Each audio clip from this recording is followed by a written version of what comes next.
आलसी व्यक्ति कभी भी सफल नहीं हो सकता।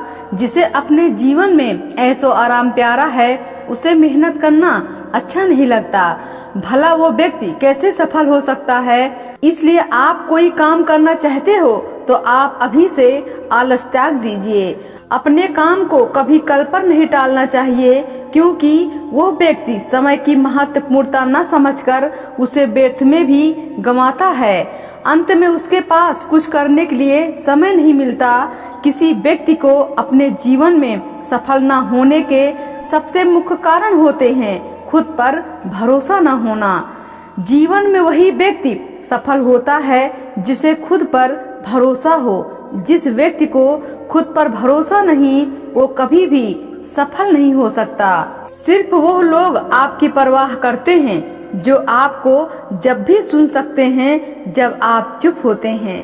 चिंता उतनी करिए जितने में काम हो जाए, उतनी नहीं कि जिंदगी तमाम हो जाए। आप अपने शब्दों को चाहे जितनी भी समझदारी से बोलिए, लेकिन सुनने वाला अपनी योग्यता और अपने मन के विचारों के अनुसार उसका मतलब निकालता है। यकीन करो, जो तुम्हें भूल चुका है वो भी याद करेगा, बस उसके मतलब के दिन आने दो। आपकी मुस्कान आपके चेहरे पर भगवान के हस्ताक्षर हैं। उसको अपने आंसुओं से धुलने या क्रोध से उसको मिटने ना दें। कोई भी व्यक्ति हमारा मित्र या शत्रु बनकर संसार में नहीं आता। हमारा व्यवहार और हमारे शब्द ही लोगों को मित्र और शत्रु बनाते हैं। अहंकार मत पालिए। वक्त के समुंदर में कई सिकंदर डूब गए। इन 5 जगहों पर हमेशा चुप रहिए। पहला, जहां आपके शब्दों की कोई कीमत नहीं। दूसरा, जहां बोलने के बाद आपको पछतावा करना पड़े। तीसरा, अगर आपके बोलने से किसी का दिल दुखता है। चौथा, अगर आप गुस्से में हो, क्योंकि गुस्से में इंसान बिना सोचे समझे कुछ भी बोल देता है। और पांचवा, जहां आपकी समझदारी को कोई सुनने वाला ना हो।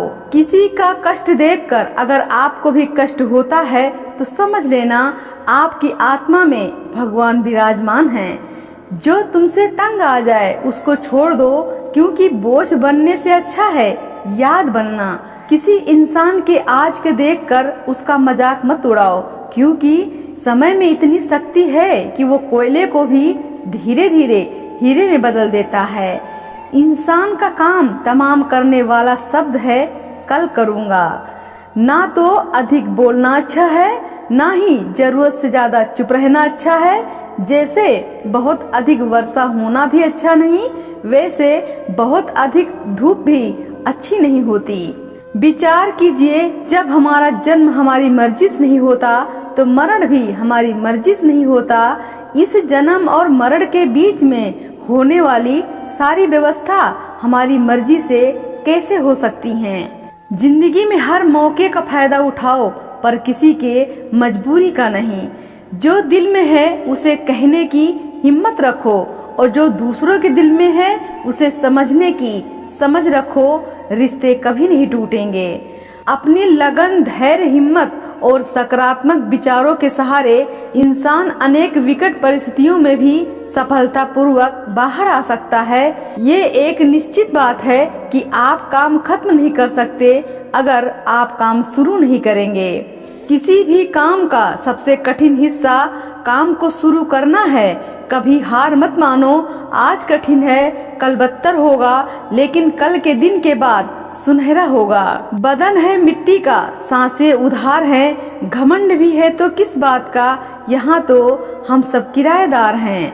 परेशानियाँ जिंदगी का हिस्सा हैं। जिसने अपनी परेशानियों पर कदम रखा वो जीत गया, और जिसने अपनी परेशानियों को सर पर सवार किया वो लूट गया। जब कोई समझे नहीं तो उसे समझाने की जरूरत ही क्या?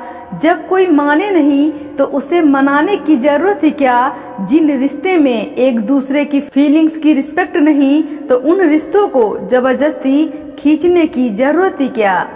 आप नेक काम करते रहिए। कोई आपका सम्मान करे या न करे, लेकिन आपकी अंतरात्मा आपका सम्मान जरूर करेगी। जिन्होंने आपको कष्ट दिया है, कष्ट तो उन्हें भी मिलेगा और विश्वास रखना, आपको देखने का मौका भी मिलेगा। आपकी जिंदगी में जब तक कुछ नहीं बदलेगा जब तक आप खुद को नहीं बदल लेते। जिंदगी में अगर खुश रहना है तो पहले उन्हें भूल जाओ जो तुम्हें भूल गए।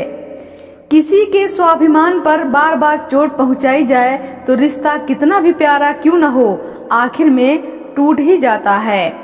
आप उनके लिए जीना सीखो जो आपके लिए मरने को भी तैयार हैं। खोई हुई चीज को याद मत करो और जो मिला है उसे बर्बाद मत करो।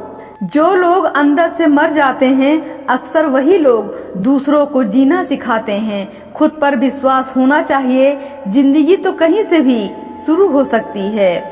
किताबें और माँ बाप की बातें जिंदगी में कभी धोखा नहीं देती। पिता के द्वारा डांटा हुआ पुत्र और गुरु के द्वारा डांटा हुआ शिष्य और सोनार के द्वारा पीटा गया सोना, ये हमेशा आभूषण ही बनता है। इस दुनिया में कोई किसी का नहीं होता। हम सोचते हैं कि कोई तो है जो सिर्फ हमारा है, पर वक्त आने पर वो भी हमारा नहीं होता। बेटा बहू की अमानत है, बेटी दामाद की अमानत है और शरीर शमशान की अमानत है और जिंदगी मौत की अमानत है।